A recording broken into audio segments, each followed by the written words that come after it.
Ayana knew she was in trouble when the man pulled back his jacket and she saw the gun.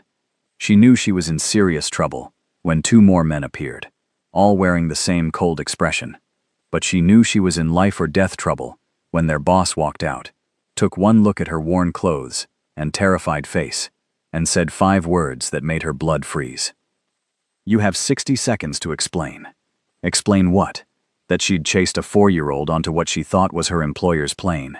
That she was just a nanny who'd made an honest mistake. None of that mattered now, because Ayana Williams, a poor girl from Atlanta just trying to survive in Seoul, had accidentally boarded the private plane of Kwon Jae-hyo, Korea's most feared mafia boss, and he thought she was a spy. Hey, before I continue with what happened next, if you are enjoying this story, do me a favor and hit that subscribe button. Trust me, this story gets way more intense, and you don't want to miss how Ayana's incredible journey from a simple mistake to finding her purpose and true love.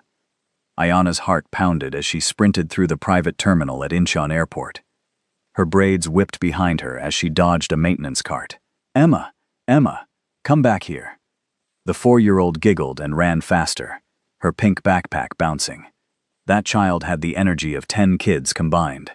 Ayana's lungs burned. She'd been up since 5 in the morning, and it was now past 8 at night. The family was supposed to fly to Busan for the weekend, but Emma had other plans apparently. "Emma, I'm serious. Your mom will be so mad at me." The little girl disappeared around a corner. Ayana pushed harder, her worn sneakers squeaking on the polished marble. She rounded the corner and saw Emma climbing the stairs of a sleek white plane. "Oh, thank God," Ayana muttered, rushing forward. She caught up just as Emma vanished inside. Ayana climbed the stairs, slightly out of breath. The moment she stepped inside, cool air hit her face. The interior looked different than she remembered, but rich people had multiple planes, right? The Kim family certainly had money to burn. "Emma, we talked about running off," Ayana said, walking down the aisle. She spotted the little girl's backpack on one of the cream leather seats near the back. Emma must be hiding. Ayana sighed. Her feet ached. She'd been wearing these sneakers for 2 years straight. "Emma, come out please. I'm too tired for games." Nothing. Ayana walked toward the back of the plane, checking the bathroom. Empty. She frowned. Where did that child go? Maybe she ran back out? But Ayana would have seen her. Her phone buzzed. Mrs. Kim. "Hello? Ayana, where are you? We're boarding now." Ayana's stomach dropped. "What? I'm on the plane. I followed Emma. She ran up here and..." "What plane?" "We're at gate 7. Emma is right here with me. She came back 2 minutes ago." The phone slipped slightly in Ayana's sweaty palm. "Gate 7? But I followed her onto..." The plane's door closed with a heavy thunk. "Mrs. Kim, I think I'm on the wrong plane." "What do you mean the wrong?" The engine roared to life. Ayana's eyes went wide. "Mrs. Kim, the plane is moving. I need to..." A man appeared from the front cabin. He was tall, built like he spent serious time at the gym, and his face showed zero emotion. He wore all black and had a small earpiece. "Who are you?" he asked in Korean. Ayana had been in Seoul for 6 months. She understood basic Korean, but speaking it was harder. Wrong plane. Mistake. I need to get off." The man's hand moved to his waist. Ayana's blood went cold. Was that a gun? "Sit down," he said in English this time, his accent thick. "No, you don't understand. I followed a kid. I thought this was..." 3 more men emerged from the front. They all had the same build, same cold eyes, same black clothes. This was not the Kim family's plane. "Sit down." The first man's voice dropped lower. Ayana's legs shook, but she sat. Her phone started sliding from her hand. One of the men snatched it. "Hey, that's mine." He didn't respond, just pocketed it and spoke rapidly in Korean to the others. The plane was taxiing now, picking up speed. Ayana gripped the armrests. Her mind raced. Who were these people? Was she being kidnapped? Would they hurt her? "Please," she said, hating how her voice cracked. "This is just a mistake. I'm a nanny. I was chasing a child and..." "Be quiet." The plane lifted off. Ayana's stomach lurched, and not just from the ascent. She was in serious trouble. The men stood in the aisle, watching her like she might explode. One of them made a phone call, speaking too quickly for her to understand. After what felt like forever, he hung up. Boss wants to see her when we land. Boss? Ayana's mouth went dry. What kind of boss had men with guns and private planes, and that look in their eyes like human life meant nothing? She tried to steady her breathing. Panicking wouldn't help. Maybe when they landed she could explain. This was just a misunderstanding. A terrible, horrible misunderstanding. The men finally moved away, but one stayed watching her. Ayana pulled her knees up, making herself small. She was still wearing her jeans with the hole in the knee and her faded yellow sweater. She hadn't even brought her purse, just her phone, which they'd taken. Mrs. Kim was probably freaking out. The police would be called. But how would anyone find her? She didn't even know which plane this was, or where it was going. Tears pricked her eyes, but she blinked them back. She'd been through worse. Growing up in Atlanta with a single mom who worked 3 jobs, sleeping in their car for 2 months when she was 12, dropping out of college because she couldn't afford it. She'd survived all that. She could survive this.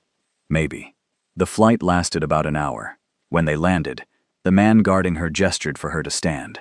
Her legs had gone numb from fear and sitting tensely. She stumbled slightly. He didn't help her, just pointed toward the exit. Ayana walked down the stairs onto a small airfield. Palm trees swayed in the distance. The air felt warmer than Seoul. Saltier. An island, maybe? A black car waited on the tarmac. Seriously? Rich people really did live in a different world. Before we continue with what happens next, if you're enjoying Ayana's story and want to see how she gets out of this mess, hit that like button and drop a comment telling me what you think is going to happen. Your support keeps these stories coming. They put her in the back seat between 2 of the men. No one spoke. The drive took 20 minutes through winding roads lined with trees. Finally, they turned into a gated property. The gates opened automatically. The house beyond looked like something from a magazine. Modern, sprawling, with huge windows and manicured gardens. But Ayana barely noticed. She was too busy trying not to throw up from fear. They led her inside, through a massive foyer with marble floors that her footsteps echoed on. Everything was white and gray and expensive looking. She felt completely out of place. Wait here. They put her in a room with a single couch and more of those huge windows overlooking the ocean.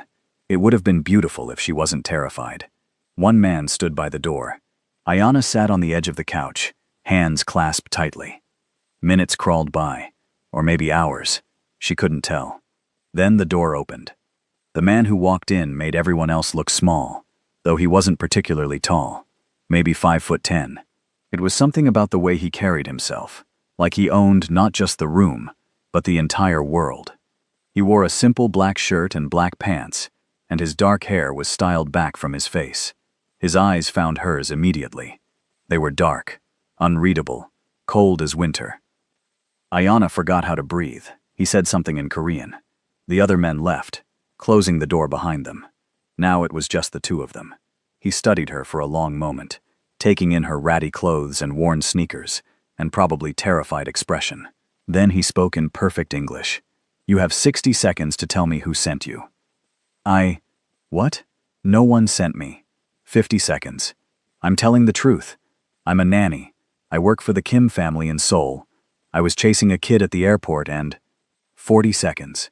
Ayana stood up, frustration cutting through fear. Will you listen? I got on the wrong plane by accident.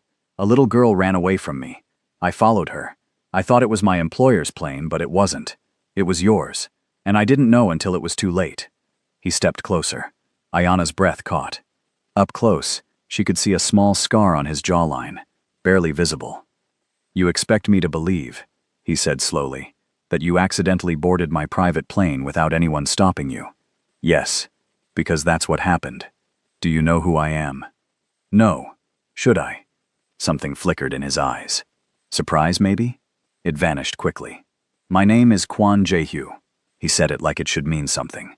Ayana just stared at him blankly. Okay, I'm Ayana. Can I go home now? His lips twitched. Was that almost a smile? No. What do you mean no? I explained what happened. This is all just a crazy mistake. My enemies don't make mistakes. They make plans. I'm not your enemy. I don't even know you. Exactly my point. No one accidentally gets onto my plane. The security is too tight. Ayana's mind raced back. The airport had been chaotic. Emma had run through a door that someone was exiting. Ayana had followed without thinking. There had been no security check because she'd bypassed it entirely by accident. The door was open, she said. Someone was coming out, and the little girl ran through. I just followed her. I didn't go through any checkpoint or anything. Jae-hyo pulled out his phone and made a call, speaking rapid Korean. Ayana caught a few words. Security. Airport. Check. He hung up. We'll see. What does that mean? It means you stay here until I verify your story. You can't keep me here. That's kidnapping. You boarded my plane without permission. Technically, you're the criminal. Ayana's jaw dropped. Are you serious right now? Very. I want to call someone. A lawyer. The police. The American embassy. Your phone is being examined. Examined for what? Tracking devices. Spy software. The usual. Ayana wanted to scream. It's a 3-year-old phone that barely holds a charge. There's nothing on it except pictures of the kids I nanny, and my mom's phone number. Then you have nothing to worry about. He moved toward the door. Ayana rushed forward without thinking. Wait, you can't just leave me here. She grabbed his arm. The second her fingers touched him, every instinct screamed danger. He went very still, looking down at her hand on his arm, then up at her face. Let go. His voice was quiet, but something in it made her release him immediately. I'm sorry, she said quickly. I'm sorry, I'm scared. I don't know where I am, or what's happening. Please. I have a mom back in Atlanta, who needs me to send money every month. I have kids I take care of. I have a life. This is just a mistake. For a moment, something shifted in his expression. Then it was gone, the cold mask back in place. Someone will bring you food. Don't try to leave. There are guards everywhere, and nowhere for you to go. We're on an island. Which island? Does it matter? He left.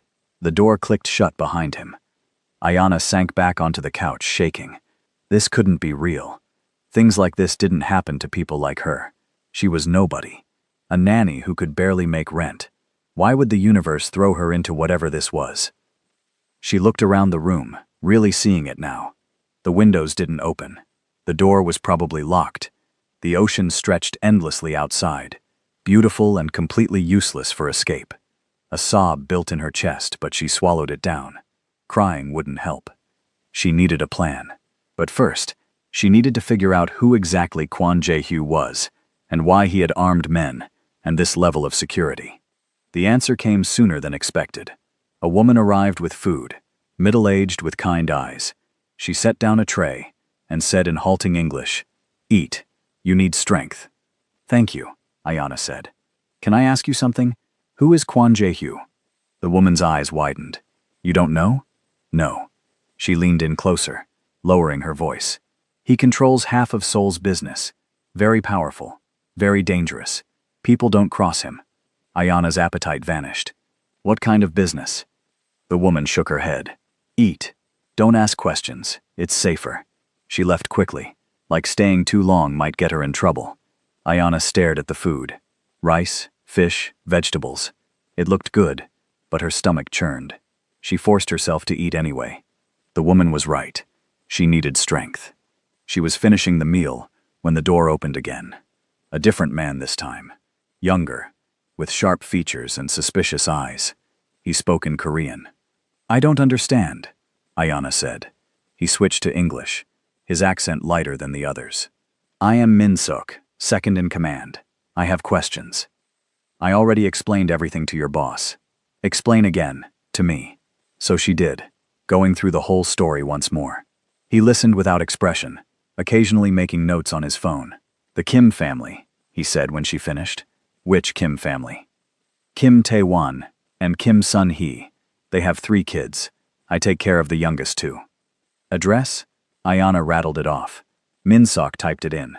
"How long you work for them?" 6 months. "Why Seoul? Why not Seoul?" "I needed a job. They needed a nanny. I applied online and they hired me." Convenient. The way he said it made her bristle. What's that supposed to mean? You expect us to believe this whole story? Poor American girl just happens to end up on our boss's plane? It's the truth. The truth is, you're either very stupid or very good at lying. Ayana stood up. She'd had enough. I'm not stupid, and I'm not a liar. I made a mistake. A honest mistake. I'm sorry it happened, but keeping me here isn't going to change anything. Minsok smiled, but it wasn't friendly. We'll see what the background check shows. Background check? You think we'll just take your word? We're looking into everything.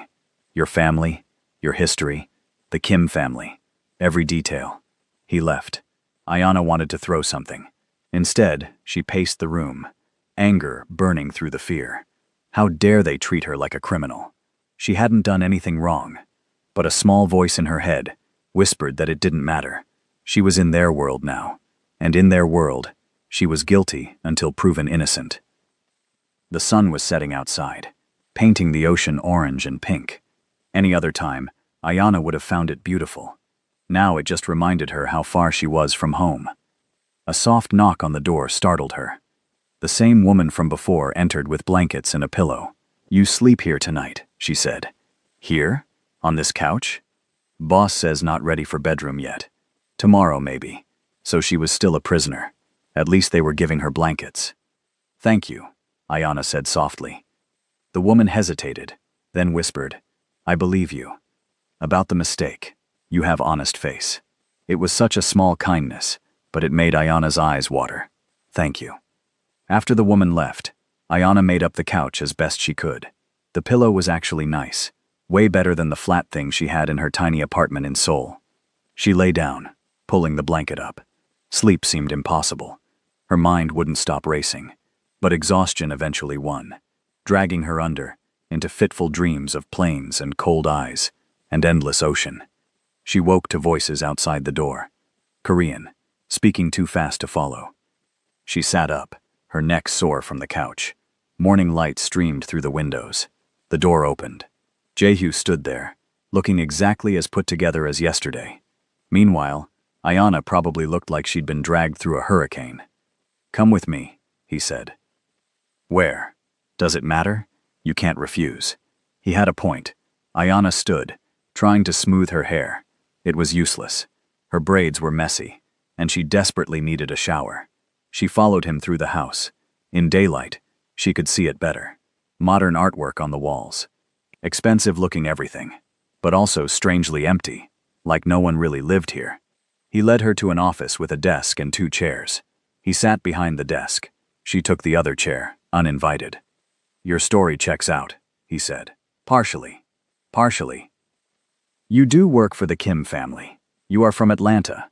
Your mother does live there. Your history is clean. Because I'm telling the truth. However, he continued, like she hadn't spoken, the Kim family has interesting connections. Ayana frowned. What kind of connections? Kim Tae-won does business with Lee Sang-woo, one of my rivals. So? That doesn't have anything to do with me. I just watch his kids. Convenient timing, don't you think? You start working for them 6 months ago. Now you end up on my plane. It's not convenient. It's a coincidence. Jae-hyo leaned back in his chair, studying her. I don't believe in coincidences. Well, I don't believe in holding innocent people prisoner, but here we are. His eyebrow raised slightly. Most people probably didn't talk back to him. Ayana was too frustrated to care about, probably. You have spirit, he said. You have trust issues. That almost smile again, gone in a flash. In my world, trust gets you killed. What world is that exactly? Because that woman yesterday made it sound like you're some kind of crime boss. Did she? Are you? Would it scare you if I said yes? Ayana's heart hammered, but she kept her chin up. I'm already scared. Might as well know what I'm dealing with. He stood and walked to the window, hands in his pockets. I run businesses. Some legal, some less so. I have enemies who would love to hurt me any way they can. If they think you mean something to me, you become a target. But I don't mean anything to you. I'm nobody. They don't know that. All they know is you were on my plane. By now, someone has probably noticed, reported it. Word spreads fast in Seoul. Ayana's stomach sank. So what does that mean? He turned to face her. It means you can't go back to your normal life. Not yet. Maybe not for a while. That's not fair. I didn't ask for any of this. Life rarely is fair. She wanted to argue more, but the look on his face stopped her. He wasn't being cruel. He was being honest, and somehow that was worse. "How long?" she asked quietly. "I don't know. My mom needs money. The kids need me. Mrs. Kim is probably losing her mind. I'll handle it." "How?" "I'll make sure your mother receives money. More than you were sending. As for the Kim family, I'll send word that you're safe but had to leave suddenly. They'll want proof. They'll call the police. Let me worry about that." Ayana stood up, needing to move. "This is insane. You can't just keep me here like some kind of pet. I'm keeping you here for your safety and mine. I didn't ask you to keep me safe." "No, you just accidentally stumbled into my life and complicated everything." They stared at each other, tension thick in the air. Ayana noticed for the first time that he looked tired. Faint shadows under his eyes. Maybe she wasn't the only one who'd had a bad night. "I want my phone back," she said. "Not yet." "When?" "When I'm sure it's clean. It's just a phone. Nothing is just anything in my world." Before she could respond, Min-suk burst in, speaking rapid Korean. Jae-hyu's expression darkened. He replied shortly, then turned to Ayana. "Go back to your room." "What's happening?" "Now." The command in his voice made her move. She hurried out, but not before catching Min-suk's suspicious glare. That guy really didn't like her. The kind woman was waiting in the hallway. She guided Ayana back to the room, but this time, they went up a flight of stairs to an actual bedroom. "Boss says you can stay here now," the woman explained. "More comfortable. There is bathroom, clothes in closet." The room was huge compared to Ayana's closet-sized apartment. A real bed with soft-looking sheets. A bathroom with a shower that probably had actual water pressure. Windows with curtains. "Thank you," Ayana said. "What's your name?" "You can call me Mrs. Sung." "Thank you, Mrs. Sung." The woman smiled sadly. "I'm sorry this happened to you." After she left, Ayana explored the room. The closet had women's clothes in various sizes, all new, with tags still on. Weird. Did Jae-hyu keep a stash of women's clothes just in case he needed to imprison someone? She grabbed some basics and headed for the shower. The hot water felt like heaven. She stood under it for way too long, letting it wash away some of the stress. When she finally got out, she felt almost human again. She was brushing through her damp braids when she heard shouting downstairs. Male voices, angry. Korean words she didn't know, but the tone was clear. Someone was very upset. Ayana crept to her door and opened it a crack. The shouting got louder. Then a crash. She jumped back. What was happening? Should she hide? Stay put? Her heart raced. Footsteps pounded up the stairs. Ayana braced herself, but they passed her door, continuing down the hallway. A door slammed. Then silence. Ayana waited, barely breathing. Nothing. She carefully opened her door again and peeked out. Empty hallway. She should stay in her room, mind her business. But curiosity and concern pulled at her. She stepped into the hallway, moving quietly. The shouting had come from downstairs. Whatever happened seemed to be over now. Still, she crept forward carefully. A voice behind her nearly made her scream. "You should not be out here." She spun. One of the guards stood there, his expression disapproving. "I heard shouting. I wanted to make sure everything was okay. Go back to room. Is everyone all right? Not your concern." He gestured firmly toward her door. Ayana had no choice but to comply. Back in her room, she sat on the bed, nerves on edge. What kind of place was this? What had she gotten herself into? And more importantly, how was she going to get out? Hours passed. Mrs. Sung brought lunch, but when Ayana tried to ask about the shouting, the woman just shook her head and left quickly. The afternoon crawled by. Ayana tried to nap, but couldn't. She stared out the window at the ocean, feeling trapped despite the beautiful view. As evening approached, there was a knock. She expected Mrs. Sung with dinner. Instead, Jae-hyu stood there. He looked different, more tired, stressed. His hair was slightly messy, like he'd been running his hands through it. "Can I come in?" he asked. It was her room, but his house. Ayana nodded. He stepped inside but didn't sit, just stood near the window. "I need to explain something. Okay? This morning, my people intercepted some chatter. Lee Sang-woo's organization knows about you. They have photos from the airport. Ayana's blood went cold. Photos of me? Of you boarding my plane. So? So they think you're important to me. They're already planning to use you against me. But I'm not important to you. He finally looked at her. They don't know that. And now, even if I wanted to send you home, I can't. They'd grab you within hours. Ayana sank onto the bed. This couldn't be happening. This is a nightmare. I'm sorry. She looked up sharply. What? I said I'm sorry. You're right. This isn't fair. You didn't ask for any of it. But it's reality now, and we both have to deal with it. It was the most human he'd sounded since she met him. Ayana didn't know how to respond. I'll keep you safe, he continued. I promise you that. But you need to stay here. Stay close. Do what my people tell you. Can you do that? She wanted to say no, wanted to demand her freedom. But his eyes were serious, almost pleading, and she was smart enough to know she didn't have many options. Do I have a choice? Not really. Then I guess I'll stay. He nodded slowly. Thank you. Don't thank me. Just get me out of this mess you didn't create, but I'm stuck in anyway. The corner of his mouth twitched. I'll work on it. He left, closing the door softly behind him. Ayana flopped back on the bed, staring at the ceiling. 3 days ago, her biggest problem was Emma not wanting to eat her vegetables. Now she was trapped on an island with a crime boss because his enemies thought she mattered to him. Her life had officially gone completely off the rails. And something told her it was only going to get more complicated from here. 3 days on the island felt like 3 years. Ayana woke up on the 4th morning, determined to do something other than stare at walls. Mrs. Sung had been kind enough, bringing meals and fresh clothes, but Ayana was going stir-crazy. She got dressed in jeans and a simple white shirt from the closet and marched downstairs. A guard immediately stepped in front of her. I want to go outside, she said firmly. He blinked at her. Outside. Fresh air. I'm not escaping. I just need to walk around or I'm going to lose my mind. He spoke into his earpiece in Korean, waited, then nodded. Okay, but I come with you. Small victory. Ayana would take it. The gardens were actually beautiful.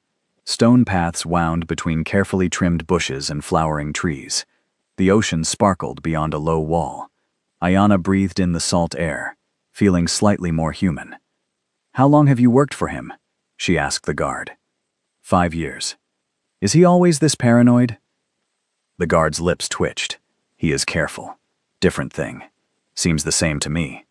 Being careful keeps him alive. Keeps us alive too. Fair point. Ayana wandered along the path, the guard following at a respectful distance. She found a bench overlooking the water and sat down. For a few minutes, she could almost pretend she was on vacation. Almost. Beautiful view. She jumped. Jae-hyo stood a few feet away. How did he move so quietly? You scared me, she said. Sorry, mind if I sit? She gestured to the bench. He sat, leaving space between them. They were quiet for a moment, just watching the waves. Do you come out here often? Ayana asked. Not as much as I should. Too busy running your empire? He glanced at her. Something like that. Must be exhausting, being in charge of everything all the time. It has its moments. Ayana picked at a thread on her jeans. Can I ask you something? You can ask. I might not answer. Why do you do it? This life, I mean. You're obviously smart. You could do anything legal, and probably be just as successful. He was quiet for so long, she thought he wouldn't respond. Then, my father started this organization. When he died, I inherited it, along with all the enemies, all the debts, all the responsibilities. You could have walked away. And let everything he built crumble? Let the people who depend on me fend for themselves? So you're stuck too, just in a different way. He looked at her, something unreadable in his eyes. I suppose I am. A bird landed on the path in front of them, bright blue with a yellow belly. Ayana watched it hop around, searching for food. I used to feed birds, she said. Back in Atlanta, there was this park near our apartment. My mom would give me bread to take. She said feeding something else made you remember you're not alone in the world. Sounds like a wise woman. She is. She's probably worried sick about me right now. I had someone contact her. Told her you're safe. Working a special assignment that requires no communication for a while. Ayana turned to him. She believed that? The money I sent probably helped. How much did you send? Enough to cover her rent for 6 months, and then some. Ayana's throat tightened. You didn't have to do that. Yes, I did. This situation is my fault, whether I caused it directly or not. Your mother shouldn't suffer for it. She didn't know what to say. This dangerous crime boss just paid her mom's rent for half a year like it was nothing. Thank you, she said quietly. He nodded. They sat in silence again, but it felt different now. Less tense, almost comfortable. Min-sok's voice shattered the moment. He strode down the path, his face dark with anger. We need to talk, he said to Jae-hyo in English, clearly not caring that Ayana could hear. Now. Jae-hyo stood. Excuse me. They walked several feet away, but their voices carried. Min-sok was furious about something, gesturing sharply. Jae-hyo remained calm, responding in low tones, but Min-sok pointed at Ayana more than once. She looked away, pretending not to notice, but her stomach nodded. Min-seok clearly saw her as a problem, and he wasn't entirely wrong. Jae-hyo returned alone a few minutes later. I have to handle something. Stay in the garden if you want, but don't go beyond the wall. What's wrong? Business. He left before she could ask more. Ayana stayed on the bench, watching the ocean and wondering how her life had become so weird. That evening, Mrs. Sung brought dinner to Ayana's room as usual, but this time, she lingered. You should be careful, she said softly. Careful of what? Min-sok, he doesn't trust you. Says you're bad luck. I'm not trying to cause problems. I know, but he doesn't see it that way. Just be careful around him. After Mrs. Sung left, Ayana pushed the food around her plate. She'd lost her appetite. Being stuck here was bad enough. Having someone actively against her made it worse. A knock on her door came around 9. She opened it to find Jae-hyo again. Can you come with me? He asked. Where? I want to show you something. Her curiosity won over caution. She followed him downstairs and through parts of the house she hadn't seen yet. He stopped at a door, unlocked it, and gestured for her to enter. It was an art studio. Canvases lined the walls, some finished, some half done. Paints and brushes organized neatly on tables. The smell of oil paint hung in the air. You paint? Ayana asked, surprised. When I have time. She walked along the wall, studying the paintings. They were good, really good. Landscapes mostly, but also some abstract pieces that felt emotional and raw. These are beautiful, she said honestly. Thank you. Do you sell them? No, they're just for me. Ayana stopped at a painting of a stormy ocean. Dark blues and grays, waves crashing violently. But in the corner, a tiny spot of gold. Maybe sunrise, maybe hope. This one's my favorite, she said. Why? Because even in all that chaos, there's still light. He came to stand beside her. I painted that after my father died. I was 22, suddenly in charge of everything, enemies circling. I felt like I was drowning. The gold is you holding on. Maybe. They stood there, shoulders almost touching. Ayana felt hyper-aware of him. The way he smelled like something clean and expensive. The way his presence filled the space. Why did you show me this? She asked. I'm not sure. Maybe because you're the first person in a long time who sees me as a person instead of a weapon or a wallet. She looked up at him. He was already looking down at her. The air between them felt charged. Ayana stepped back quickly. I should go back to my room. If he was disappointed, he didn't show it. Of course. He walked her back, said goodnight, and left.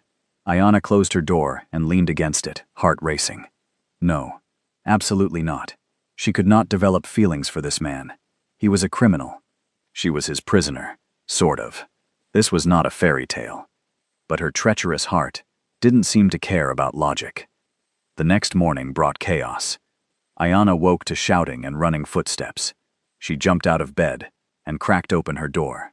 Guards rushed past, all armed, all tense. Mrs. Sung appeared. Get dressed quickly, we're leaving. Leaving? Where? Back to Seoul, hurry. Ayana threw on clothes and shoes. Her mind raced. What happened? Why the sudden move? Mrs. Sung practically dragged her downstairs and into a car. Jae-hyo was already inside, on his phone, speaking rapid Korean. He looked angry. The car sped toward the airfield. Ayana wanted to ask questions, but the tension kept her quiet. At the plane, guards hustled them aboard. Within minutes, they were in the air. Jae-hyo finished his call and finally looked at her. There's been a development. What kind of development? Someone leaked photos of you to the media. They're calling you my mysterious girlfriend. Ayana's stomach dropped. What? He showed her his phone. Sure enough, there was a photo of her and Jae-hyo in the garden, sitting on that bench. The angle made it look intimate, like they were having a private moment. The headline read, "Seoul's most eligible bachelor finally caught?" "Oh no," Ayana whispered. "It gets worse." Lee Sang-woo saw the photos. He's making moves, trying to use this to his advantage. What does that mean? It means we need to be in Seoul where I have more control. The island was secure but isolated. If something happens, I need my full resources. Ayana felt sick. This is all my fault. No, it's mine for not being more careful. Someone on my staff leaked that photo. I'm going to find out who. The look on his face made her glad she wasn't the traitor. The flight back to Seoul took an hour. They landed at a different airfield, more private than before. 3 black cars waited. Jae-hyo put Ayana in the middle car with him and 2 guards. Seoul looked the same as she remembered. Busy, bright, alive. But now she was seeing it from behind tinted windows, surrounded by armed men, hiding from cameras. They drove to a building in Gangnam. Sleek, modern, expensive-looking. The car pulled into an underground garage. They took a private elevator to the top floor. The penthouse was massive. Open-plan living area. Kitchen that looked like it belonged in a restaurant. Windows showing the city skyline. And probably $1 million in furniture alone. "You'll stay here," Jae-hyo said. "It's secure. My best people are on guard." "For how long?" "Until we figure this out." Min-sok entered, his expression dark as always. He and Jae-hyo spoke in Korean, their voices tense. Ayana caught her name more than once. Finally, Jae-hyo turned to her. "I have to go handle some things. Don't leave this apartment. Don't go near the windows. Don't open the door for anyone except Mrs. Sung." "You're scaring me." "Good. You should be scared. Lee Sang-woo is not someone who plays games. If he thinks taking you will hurt me, he'll try. But I don't mean anything to you." Something flickered across his face. "He doesn't know that. Before you find out what happens next, and whether Ayana makes it out of this dangerous situation, do me a favor. Tell me in the comments what you would do if you were in Ayana's shoes. Would you try to escape, or trust Jae-hyo to protect you? And if you're loving this story so far, share it with someone who loves a good romance with a twist." Jae-hyo left with Min-sok and most of the guards. 2 remained, stationed at the door. Ayana explored the penthouse, more to distract herself than curiosity. 5 bedrooms, each with its own bathroom, a home office, a gym, even a small movie theater. How did one person need this much space? She found the kitchen and made herself tea. Her hands shook slightly as she poured the hot water. Everything was happening so fast. Just over a week ago, she was living her normal, boring life. Now she was hiding in a penthouse because a gang leader thought she mattered to another gang leader. Her life had become a drama, and not the fun kind. Mrs. Sung arrived in the afternoon with groceries and a gentle smile. "How are you holding up?" "I've been better. Do you know what's happening out there?" Mrs. Sung hesitated. "The news is everywhere. Everyone wants to know who you are. Some reporters are digging into your background." "Great. Just great. What are they finding?" "Not much yet, but you know how media is. They'll make up stories if they can't find real ones." Ayana slumped against the counter. "This is such a mess." "It will be okay. Boss is very good at fixing problems." "I'm not a problem to fix. I'm a person." Mrs. Sung patted her hand. "He knows that. I see the way he looks at you." "What?" "No. There's no way. I'm just an inconvenience." The older woman smiled knowingly. "If you say so." After she left, Ayana tried to distract herself with TV, but every news channel showed the photo of her and Jae-hyo. Reporters speculated about who she was. where she came from, how they met. Some of the theories were wild. A secret daughter of a politician, an undercover agent, a long-lost heiress. If only they knew the boring truth. Wrong plane, wrong time, wrong everything. Evening came. Jae-hyo didn't return. Ayana made herself dinner from the groceries Mrs. Sung brought, ate alone at the huge dining table, and felt utterly miserable. She was cleaning up when she heard voices at the door, the guards speaking to someone. Then Jae-hyo entered, looking exhausted. "Have you eaten?" Ayana asked. He seemed surprised by the question. "No. There's leftovers. Sit down. I'll heat them up." "You don't have to." "Sit." Maybe it was the tone, or maybe he was too tired to argue. He sat at the counter while she heated up the rice and vegetables she'd made. She slid the plate in front of him with chopsticks. "Thank you," he said. She poured him water and sat across from him. "Bad day?" "You could say that." "Want to talk about it?" He ate in silence for a moment. Then, "Lee Sang-woo is making noise, saying I've gone soft, that I'm distracted. He's trying to poach some of my business partners.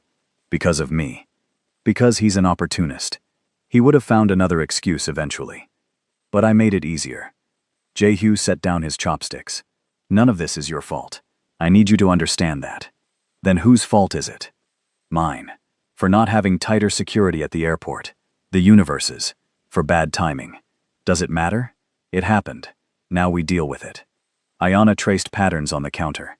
"I hate feeling helpless." "I know the feeling. You're the most powerful person I've ever met. Power doesn't mean control. There are always things outside my reach." They sat in comfortable silence while he finished eating. When he was done, Ayana took his plate. "You don't have to clean up after me," he said. "I don't have to. I want to. It makes me feel normal." "Normal." He said it like the word was foreign. "You know, regular life stuff. Cooking, cleaning, watching bad TV. Normal. I don't think I've had normal since I was a child." The sadness in his voice made her chest ache. "That's really lonely." He looked at her for a long moment. "Yes, it is." The air between them felt heavy again, charged with something Ayana didn't want to name. She busied herself washing the dish, very aware of him watching her. "I should go," he said finally, standing. "I have another meeting." "At this hour?" "My work doesn't follow regular hours. Be careful out there." He paused at the door. "Why do you care?" "Because even crime bosses deserve someone to worry about them." Something soft crossed his expression. Then he was gone, the mask back in place. The door closed behind him. Ayana finished cleaning and headed to bed, but sleep didn't come easy. She kept thinking about Jae-hyo, about the loneliness in his eyes, about how he'd thanked her for a simple meal, like it was a precious gift. She was in trouble. The feelings kind of trouble. The kind that made no sense, but happened anyway. Morning brought more problems. Ayana woke to her door bursting open. A guard rushed in. "Get up! We need to move you now." "What? Why?" "No time. Come." Ayana grabbed her shoes and followed him. The penthouse was full of guards, all moving with urgent purpose. Jae-hyo was shouting orders in Korean, his phone pressed to his ear. He saw her and crossed over quickly. "Someone leaked this address. We have maybe 10 minutes before reporters swarm the building." "How did they find it?" "I don't know yet, but when I do, someone's going to pay." They rushed her to the elevator, down to the garage. But when the doors opened, camera flashes exploded. Reporters had already gotten in, shouting questions in Korean and English. "Who are you? How long have you been together? Are you getting married?" Guards formed a wall, pushing through. Ayana kept her head down, Jae-hyo's hand on her back, guiding her forward. They reached a car, and he practically shoved her inside before climbing in after her. The car sped away, reporters chasing on foot. Ayana's heart hammered. "This is insane," she breathed. "Welcome to my world," Jae-hyo said grimly.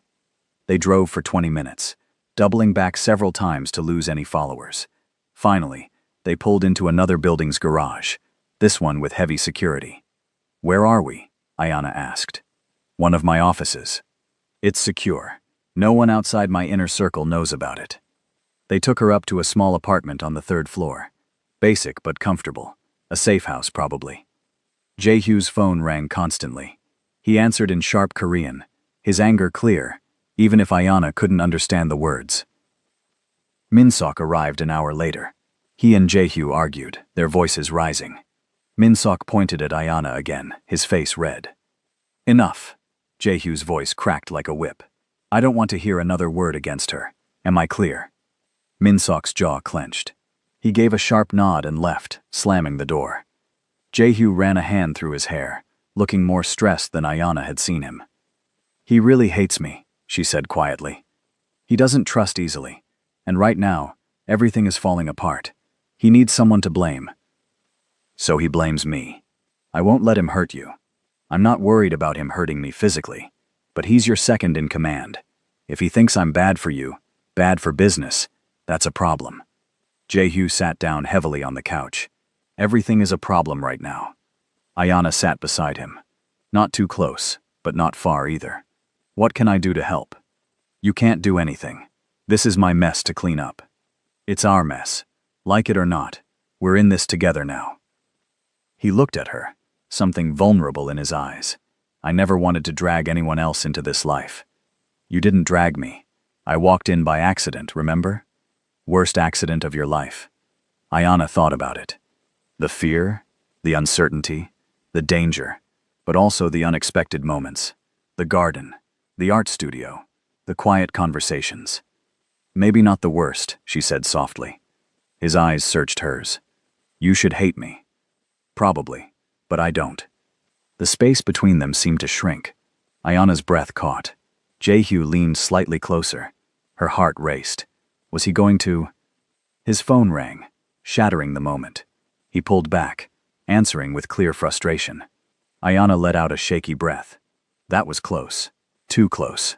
She stood and walked to the window, needing distance. Outside, Seoul went about its business, unaware of the drama happening in this small room. Jae-hyu finished his call. I have to go. There's a situation I need to handle personally. What kind of situation? The kind you don't need to worry about. That's not an answer. It's the only one I'm giving you. He moved toward the door, then paused. Lock this behind me. Don't open it for anyone. I'll be back in a few hours. And if you're not, I will be. He left. Ayana locked the door and leaned against it. The apartment felt too quiet, too empty. Hours crawled by. She found some instant noodles in the kitchen and made lunch. Tried to watch TV but couldn't focus. Paced the small space like a caged animal. Where was he? What was he doing? Was he safe? Evening came. Still no Jae-hyu. Ayana's worry grew teeth, gnawing at her stomach. What if something happened to him? What if Lee Sang-woo made a move? What if... The door lock clicked.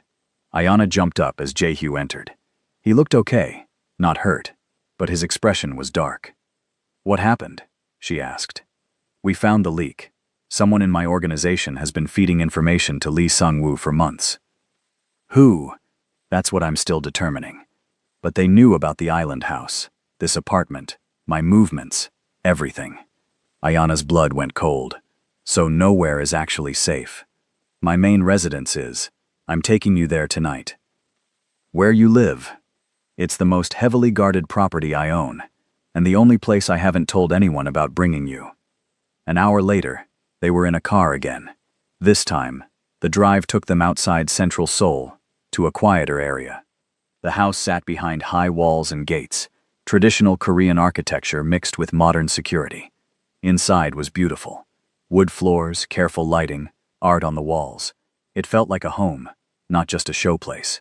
This is lovely, Ayana said. Thank you. My mother decorated most of it before she passed. I'm sorry. It was 5 years ago. Cancer. He showed her to a guest room. This one with traditional floor bedding and paper screen doors. Will you be okay here? He asked. Yes. It's beautiful. My room is down the hall if you need anything. After he left, Ayana changed into the sleep clothes provided and lay down. The floor mat was surprisingly comfortable, but her mind wouldn't quiet. A traitor in Jae-hyu's organization. Someone close to him, feeding secrets to his enemy. That was dangerous on levels she couldn't fully comprehend. And she was right in the middle of it all. Sleep finally came, restless and full of uneasy dreams. She woke to shouting. Ayana sat up, disoriented. The shouting came from somewhere in the house. Male voices, angry. She crept to her door and slid it open carefully. The voices were clearer now. Jae-hyo and someone else, arguing in Korean. Then a crash, something breaking. Ayana's instincts screamed at her to hide. But what if Jae-hyo was in trouble? She moved quietly down the hall toward the noise. The living room was a disaster. A vase shattered on the floor. Two men faced off, Jae-hyo and Min-suk. Min-suk was yelling, his face twisted with anger. Jae-hyo stood rigid, his voice low and dangerous. Then Min-suk said something that made Jae-hyo's expression turn to ice. He responded with a single word, sharp as a blade. Min-suk's hand moved to his waist. Ayana gasped, before she could stop herself. Both men turned. Min-suk's eyes widened when he saw her, then narrowed with pure hatred. He spoke in English this time. This is all her fault. Everything falling apart. It's because of her. Get out, Jae-hyo said coldly. She's the leak. Don't you see? She works for the Kim family, who work with Lee Sang-woo. She's been playing you from the beginning. I said get out. Or what? You'll choose her over me? Over your own people? She's destroying everything. Min-suk. Jae-hyo's voice could have frozen fire. Leave now or I will make you leave. They stared at each other. The tension so thick Ayana could barely breathe. Finally, Min-suk turned and stormed out. The door slammed behind him hard enough to rattle the walls. Jae-hyo stood there, fists clenched, breathing hard. I'm sorry, Ayana whispered. He's right. I am destroying everything. He's not right. Your second in command just walked out because of me. Jae-hyo finally looked at her. He walked out because he forgot his place, because he let his paranoia cloud his judgment. But what if he's not paranoid? What if I am the problem? You're not. How do you know? He crossed the room to stand in front of her, close enough that she had to tilt her head back to meet his eyes. Because I've been doing this for 10 years. I know who to trust and who not to. And I trust you. Why? You barely know me. I know enough. Ayana's heart hammered, for entirely different reasons now. Jae-hyo, you should go back to bed. It's late. He was right. But she didn't want to leave him alone. Not when he looked so tired and stressed. Come with me, she said. His eyebrows rose. What? Not like that. I just mean, you need rest too. Come on. She took his hand without thinking, tugging him down the hall. His hand was warm in hers, slightly rough. She led him to his own room, pushed him to sit on his bed. Sleep, she ordered. Even crime bosses need rest. You're bossy when you're worried, and you're stubborn when you're stressed. We're quite a pair. The words hung in the air. Quite a pair. Like they were actually together. Like this was something more than circumstance. Ayana stepped back quickly. Good night. She hurried back to her room before he could respond, before she could do something stupid like stay. But as she lay in the dark, one thought kept circling. She was falling for him, despite everything, despite the danger and the complications, and the absolute insanity of it all. She was falling for Kwon Jae-hyo. And that might be the most dangerous thing of all. Morning sunlight filtered through the paper screens. Ayana woke to the smell of coffee and something cooking. She followed the scent to the kitchen, where Jae-hyo stood at the stove, making eggs. You cook? She asked. He glanced over. Sometimes, when I need to think. What are you thinking about? Everything, nothing. Sit down. This is almost ready. She sat at the small kitchen table, watching him move around the space with surprising ease. He plated the eggs with rice and kimchi, setting one in front of her. Thank you, she said. They ate in silence for a while. Comfortable, easy, like they'd done this 100 times before. Min-suk didn't come back last night, Jae-hyo said finally. Are you worried? Yes and no. He's loyal, or I thought he was, but his judgment lately has been compromised. Because of me. Because of fear. Fear makes people do stupid things. Ayana pushed rice around her plate. What happens now? I have people looking into something. Should have answers by this afternoon. Looking into what? He met her eyes. Min-suk's communications. Financial records. Movements over the past 6 months. Her stomach dropped. You think it's him? The leak? I don't want to think it. He's been with me for 8 years. But the timing fits. He had access to everything that was leaked.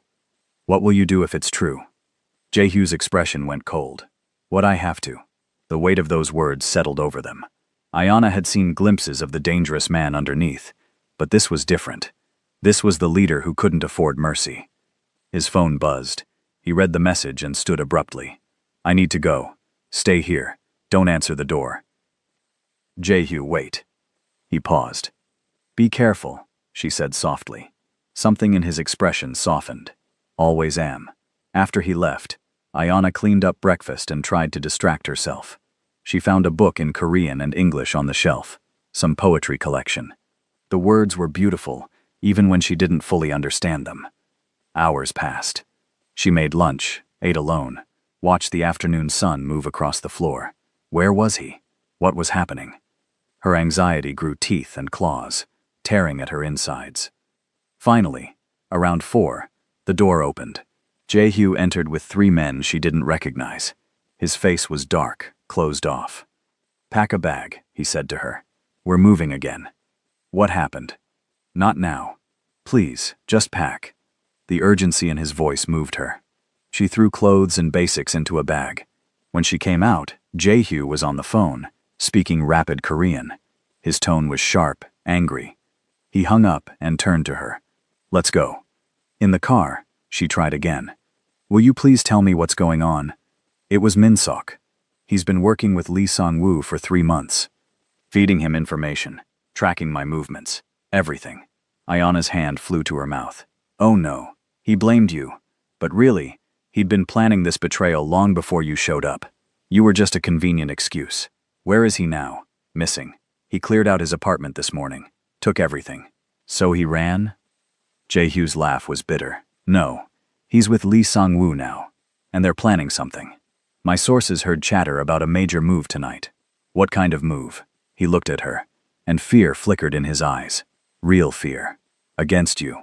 Her blood went cold. Me? Lee Sang-woo thinks taking you will break me. Min-sok probably convinced him it would work. So, we're going somewhere even they don't know about. They drove for an hour, leaving Seoul proper for the outskirts. The safe house was small, tucked into a residential area. Ordinary looking. Forgettable. Inside, Jae-hyu had her sit down while he checked every room, every window. His guards stationed themselves outside. How did this happen? Ayana asked when he finally sat across from her. How did you miss that he was betraying you? I trusted him. That was my mistake. Trust isn't a mistake. In my world it is. Then your world is broken. He looked up sharply. She held his gaze. You can't live like that, she continued. Never trusting anyone, always looking over your shoulder. That's not living, that's just surviving. Surviving is all I know. Then maybe it's time to learn something different. Jae-hyu stood and walked to the window, his back to her. You don't understand.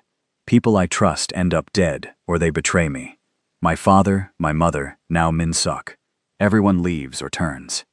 Ayana went to him, standing close but not touching. I'm still here. You didn't choose to be.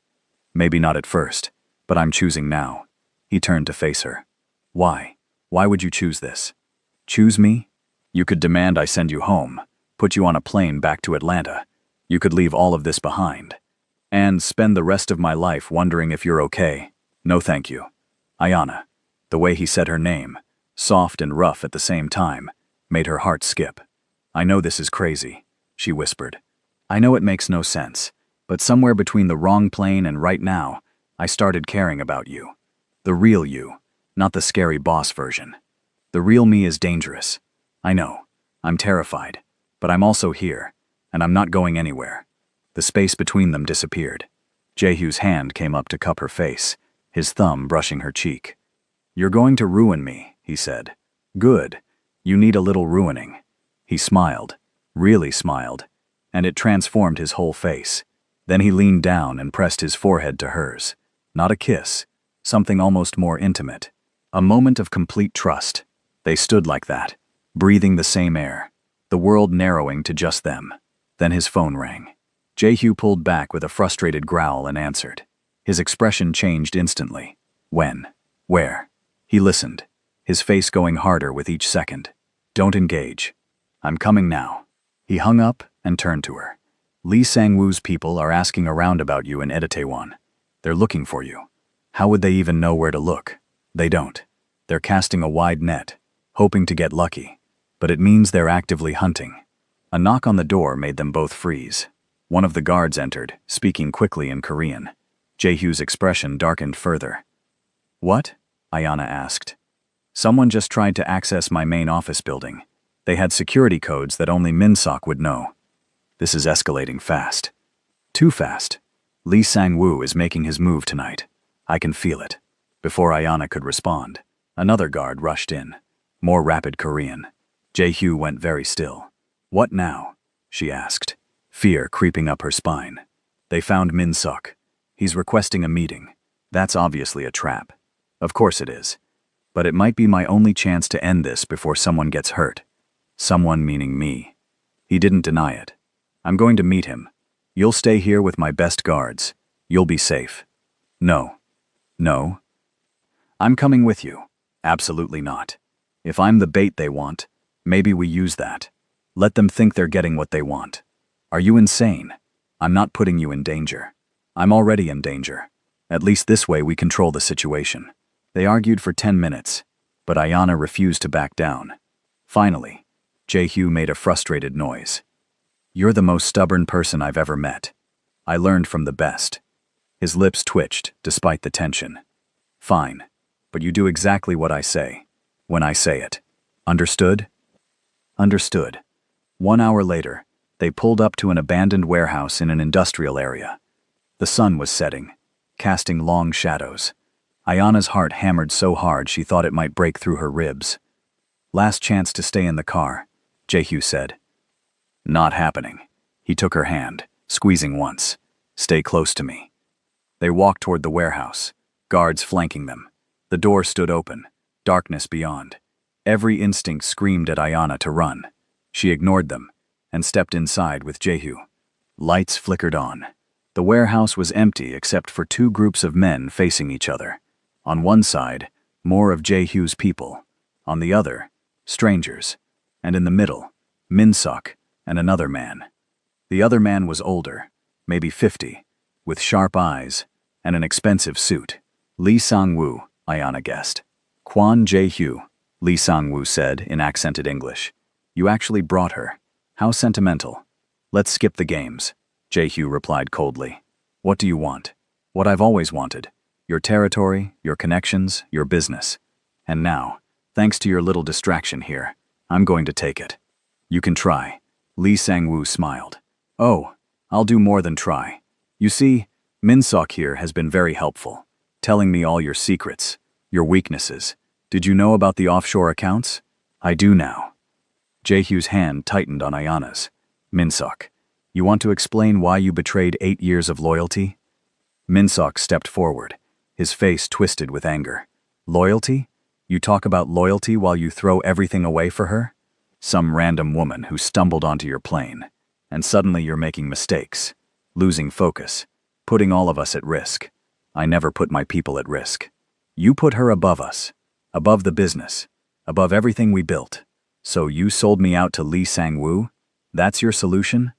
He offered me a partnership, real power, not just being your shadow. Jae-hyu's laugh was cold. You think he'll honor that? You're a tool to him. The second you're no longer useful, you're dead.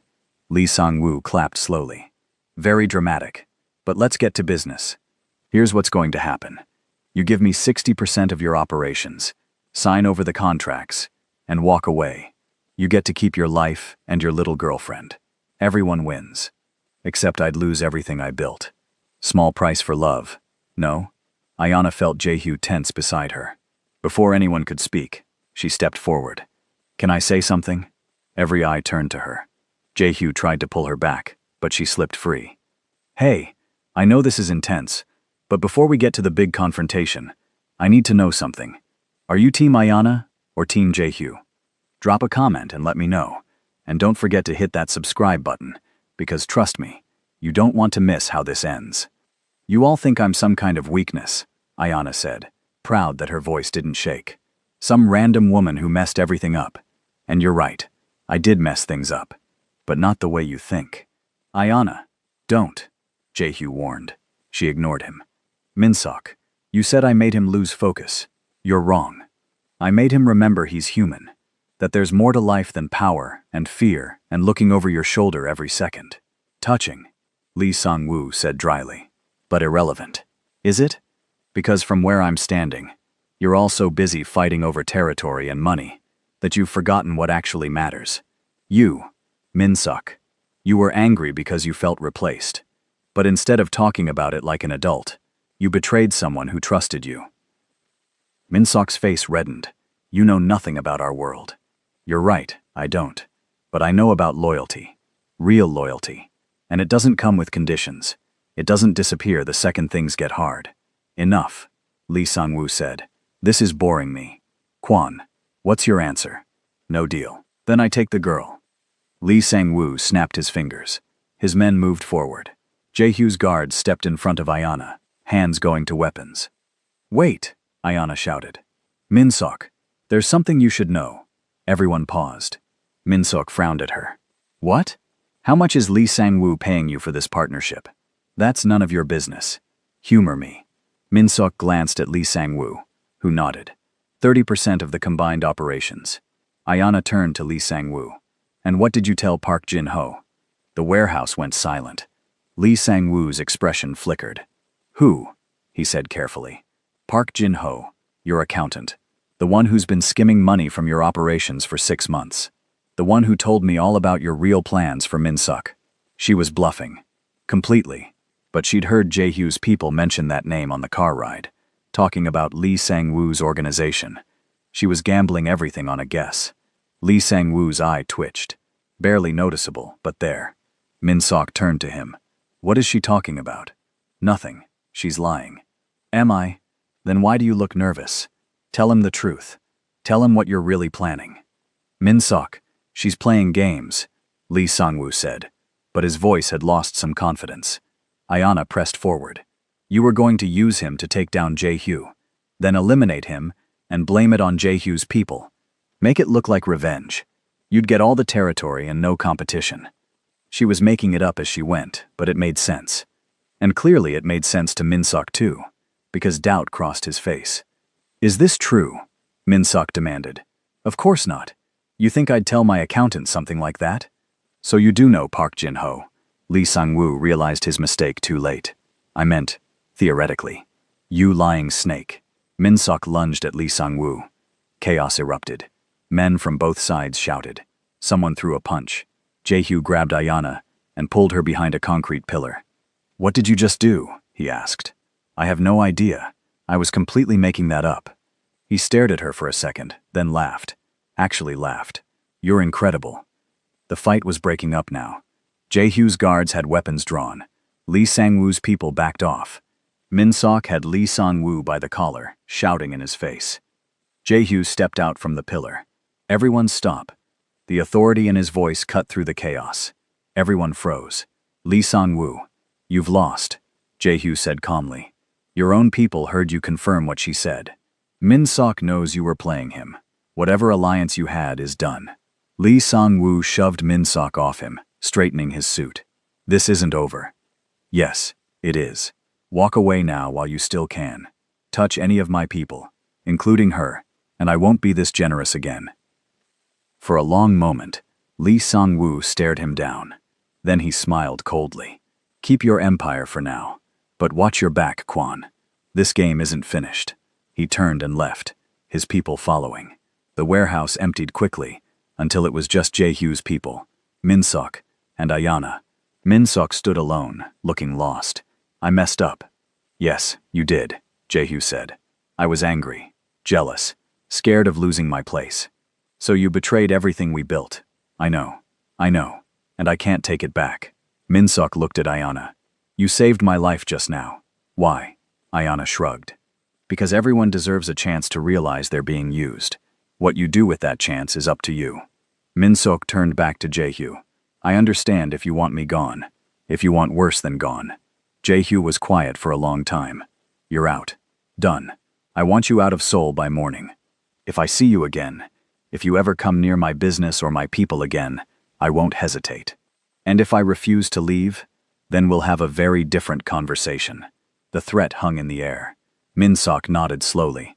I'll go. For what it's worth, I am sorry, and I was wrong about her. She's stronger than any of us. He left without another word. The warehouse felt cavernous in his absence. Jae-hyo turned to Ayana. You took a massive risk. That bluff could have gone very wrong, but it didn't. You could have been hurt. So could you. They stared at each other. Then Jae-hyo pulled her into a tight hug. She wrapped her arms around him, feeling his heart racing against her cheek. Don't ever do that again, he murmured into her hair. No promises. He pulled back just enough to look at her face. You're impossible. You like impossible. I'm starting to. The moment stretched, warm and electric. His hand came up to cup her cheek again, and this time when he leaned down, Ayana met him halfway. The kiss was soft, careful, like they were both afraid of breaking something precious. Her hands fisted in his shirt, his arm wrapped around her waist, pulling her closer. When they finally broke apart, both breathing hard, Ayana smiled. That took long enough. Worth the wait? Definitely. One of the guards cleared his throat awkwardly. Boss, we should move. This location isn't secure. Jae-hyo nodded, but didn't let go of Ayana's hand. Let's go home. Which home? She asked. The real one, where I actually live. I think it's time you see it. The house he took her to was different from all the others.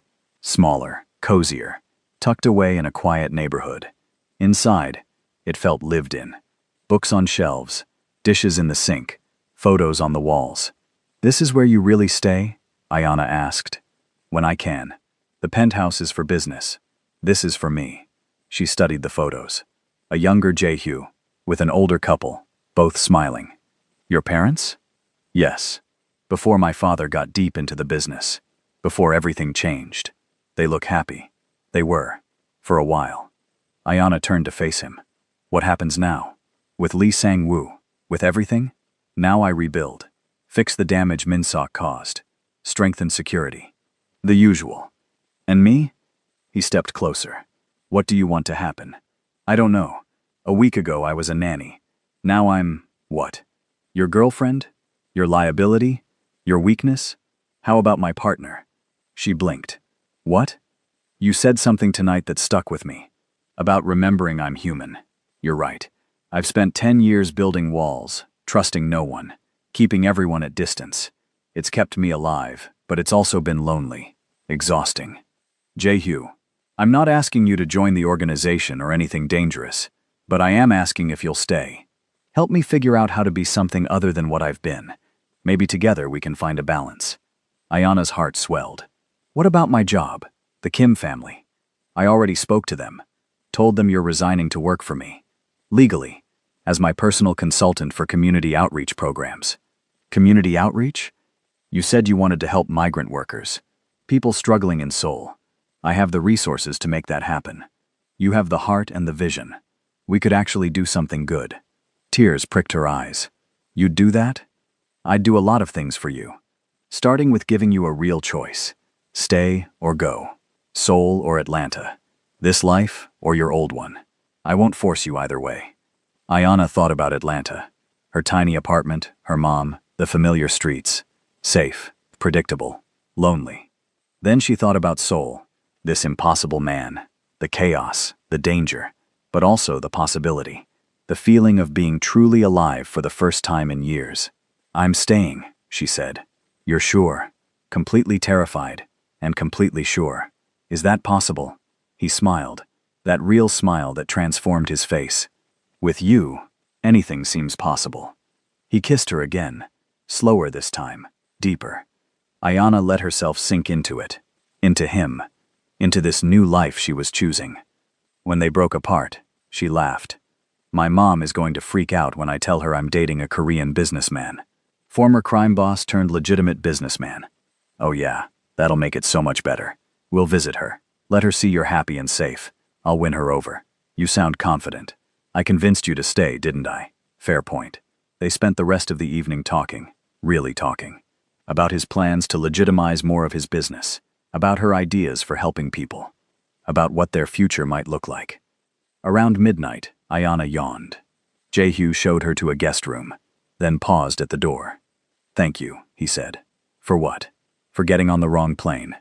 For being stubborn. For staying. Thank you for not throwing me off the plane." He laughed. "Good night, Ayanna." "Good night."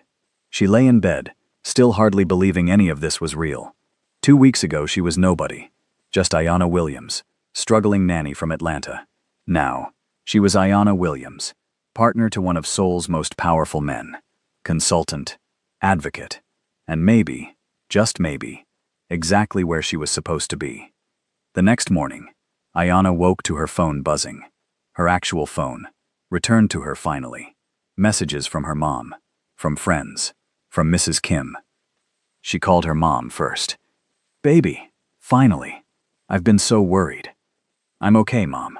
I'm sorry I couldn't call before. This job you're doing, is it safe?" Ayanna glanced out the window where 2 guards patrolled the garden. "Safer than you'd think. And Mom, I have so much to tell you."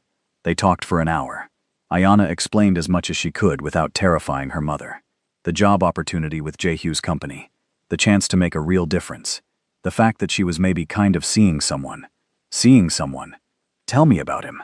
"He's complicated. But good. Really good underneath everything. You'd like him. When do I get to meet this complicated but good man?" "Soon. I promise." After she hung up, she found Jehu in the kitchen making coffee. "Good morning," he said. "Morning. I told my mom about you. Sort of. How'd that go?" "She wants to meet you. I can arrange that. Maybe next month? I could use a trip away from Seoul anyway." The casual way he said it, like flying to Atlanta to meet her mother, was no big deal. Made Ayanna's heart flutter. "You'd really do that?" "I told you. I'm done doing things halfway.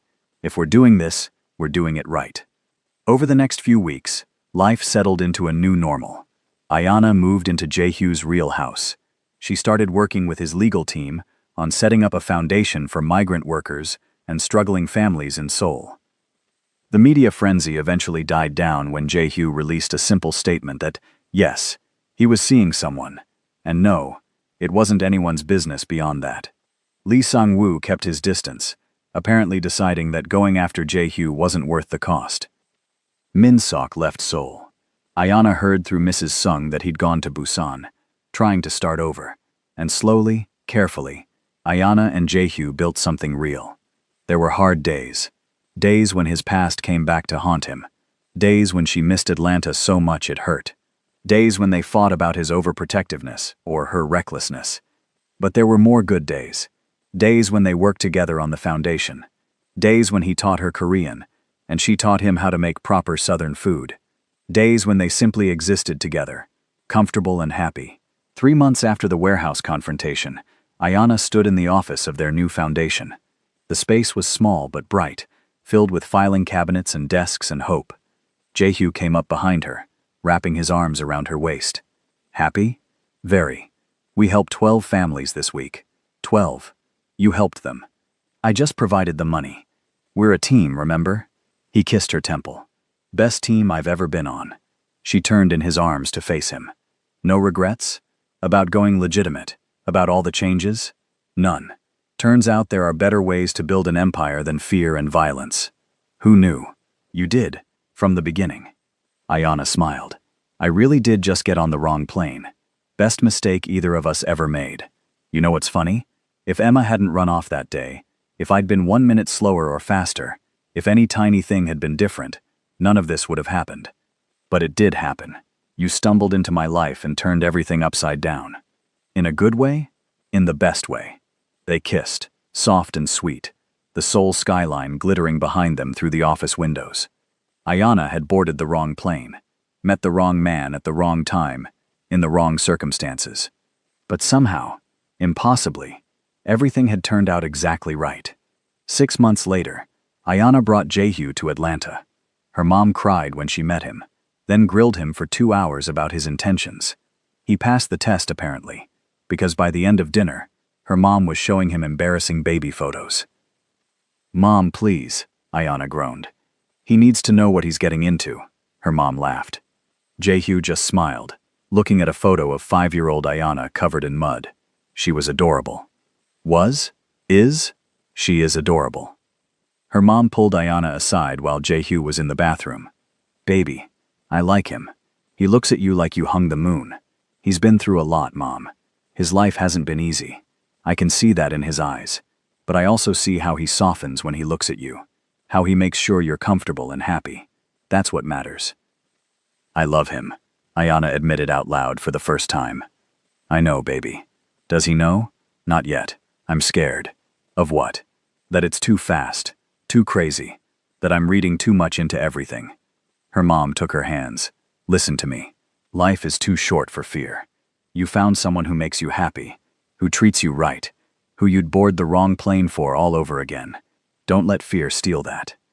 That night, back at the hotel, Ayana and Jae-hyo sat on the balcony watching the Atlanta skyline. Your mom is wonderful, he said. She likes you. That's rare. I like her too. I see where you get your strength. Ayana took a deep breath. Can I tell you something? Always. I love you. The words hung in the warm Georgia air. Work-you. Jae-hyo went very still. You don't have to say it back, Ayana rushed on. I just needed you to know. I love you, completely. Even though it's crazy and fast, and we met in the most ridiculous way possible. He turned to face her, his expression unreadable. Then he smiled. That real smile she'd fallen for. I love you too. Have for a while now. I was just waiting for the right moment to say it. And this isn't it? This is perfect. He kissed her under the Atlanta stars, and Ayana felt something click into place, like the last piece of a puzzle she hadn't known she was building.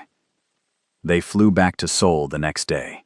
Ayana looked out the airplane window as they took off, thinking about that other flight. The wrong plane that changed everything. What are you thinking about? Jae-hyo asked, holding her hand. How much can change in half a year? I was lost back then, trying to figure out my life, my purpose. Now I have both. So do I. The foundation grew. They helped hundreds of families. Ayana became fluent in Korean. Jae-hyo's business went fully legitimate, though he kept enough connections to stay powerful and protected. They had their struggles. Trust issues surfaced sometimes. Old enemies occasionally tested boundaries. The media never fully lost interest, but they faced it all together. 1 year after the wrong plane incident, Jae-hyo took Ayana back to Jeju Island, to the house where she'd first been held, terrified and alone. Why are we here? She asked. You'll see. He led her to the garden, to that bench where they'd had their first real conversation, where the photo had been taken, that started everything. The garden had been transformed, lights strung through the trees, flowers everywhere, candles lighting a path. Ayana's breath caught. Jae-hyo, what is this? He took her hands, looking nervous for the first time since she'd met him. A year ago, you stumbled into my life. You were scared, and stubborn, and completely out of place in my world. I should have sent you away immediately. Should have protected myself. But you didn't. But I didn't. Because something in me recognized something in you, and you made me want to be better. To do better. To build something real, instead of just surviving. He dropped to one knee. Ayana's eyes filled with tears. Ayana Williams, you boarded the wrong plane and found the right person. You challenged me, changed me, saved me in ways I didn't know I needed saving. Will you marry me? The ring was simple, elegant, perfect. Yes, she whispered. Then louder. Yes, of course yes. He slipped the ring on her finger and stood, pulling her into a kiss. She laughed and cried at the same time, holding on to him like he might disappear. I can't believe you proposed at the place you basically imprisoned me, she said through happy tears. I'm turning bad memories into good ones. Mission accomplished. They were married 3 months later. Small ceremony, close friends and family only. Ayana's mom cried through the whole thing. Mrs. Sung cried too. Even some of Jae-hyo's hardened guards looked misty-eyed. As Ayana walked down the aisle toward Jae-hyo, she thought about the journey, the fear, the chaos, the impossible odds, how a simple mistake had led her exactly where she needed to be. She reached him and took his hands. Hi, she whispered. Hi, he whispered back. They said their vows, promising forever, promising to choose each other every day, through whatever came. When the officiant pronounced them married, Jae-hyo kissed her like she was his whole world. Because she was, just like he was hers. At the reception, Ayana gave a toast. A year and a half ago, I chased a 4-year-old onto the wrong plane. I was terrified when I realized my mistake. I thought my life was over. Turns out, it was just beginning. So here's to wrong planes, second chances, and finding love in the most unexpected places. And to my husband, who took a disaster and turned it into our story. Everyone cheered. Jae-hyo pulled her close and whispered, "Best wrong plane ever." Agreed. They danced until late, surrounded by love and laughter. The foundation was thriving. Their life was stable. The threats had faded. Ayana had gone from a struggling nanny to a woman building real change in soul. From alone to surrounded by family, both blood and chosen. All because she'd gotten on the wrong plane. As the night wound down, and she and Jae-hyo prepared to leave for their honeymoon, Ayana looked back at all the people who'd become part of their journey. Her mom, chatting with Mrs. Sung. Guards who'd become friends. People they'd helped through the foundation. "Ready?" Jae-hyo asked, offering his hand. She took it without hesitation. Ready. They walked out together into their future. Before I let you go, if you felt every bit of Ayana's pain and hope, from boarding the wrong plane in pure terror, to being trapped on an island with a dangerous stranger, to standing up to criminals twice her size, and somehow finding love in all that chaos, do me a huge favor. Subscribe to this channel because I have more stories like this coming. Stories about wrong turns that lead to right destinations. Stories about love that is complicated and real and worth fighting for. See you in the next one.